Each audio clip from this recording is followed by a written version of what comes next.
আসসালামু আলাইকুম। দিল্লি না ঢাকা, ঢাকা ঢাকা, দিল্লি না ঢাকা, ঢাকা ঢাকা, লাগারে লাগা, লাগারে লাগা, লাগারে লাগা। আবারও আসসালামু আলাইকুম। কেমন আছেন সবাই? কালকে চট্টগ্রাম বিশ্ববিদ্যালয়ের ভোট হয়ে গেল, ছাত্র সংসদ নির্বাচন। তো কেমন একটা পরিস্থিতি হয়ে গেল, হ্যাঁ? চিন্তা করা যায়। এখন কি বলবেন? একটা তো পেয়ে গেছেন, এজিএস পেয়ে গেছেন। মোটামুটি ভালো ব্যবধান, প্রায় ১৯০০ ভোটের ব্যবধান বা ২০০০-এর কাছাকাছি ভোটের ব্যবধানে আপনারা জিএস পেয়ে গেছেন। এখন কি কি বলতে পারেন? এখন কি বলবেন? এটাও অস্বস্তি, কিন্তু এটার মধ্যেও অস্বস্তি পাওয়া যায় যে সবই দিলা বা একটা দিলা বা সবই নিলা, ২৬টার মধ্যে ২৪টাই নিলা, ২টা দিলা। এই ২ জন থাকলেই কি না থাকলেই কি? এখন কেমন লাগতেছে? এখন কি ভালো লাগতেছে? আমার কাছে মনে হয় না এখন ভালো লাগতেছে। এখন বলার কিছু আছে? কি বলবো এখন বলেন?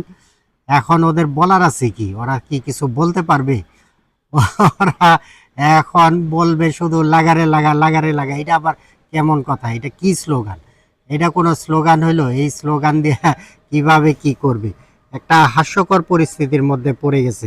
কি যে অবস্থা চিন্তা করেন, যে অকল্পনীয় কলা কৌশলের মধ্যে এখন ভাসতেছে, চলতেছে। কিভাবে কি করবে আল্লাহ পাকই ভালো জানে।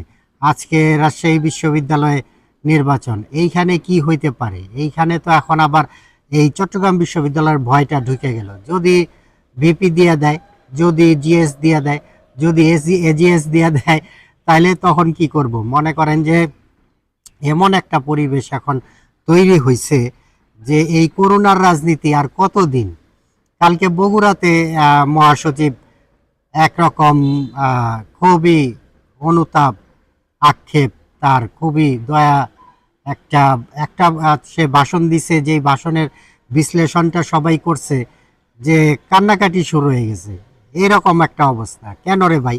কান্নাকাটি শুরু হইব কেন? বীর দর্পে কাজ করবেন, বীর দর্পে চলাফেরা করবেন, বীর দর্পে সব কিছু আদায় করে নিবেন। এইটা কেমন কথা? শুক্রবারের পর, আগামীকাল শুক্রবারের পর জুলাই সনদ পাশ হয়ে গেলে আরো অনেক পরিস্থিতি পাল্টাই যেতে পারে। সকলেই ভালো থাকবেন। ধন্যবাদ সকলকে।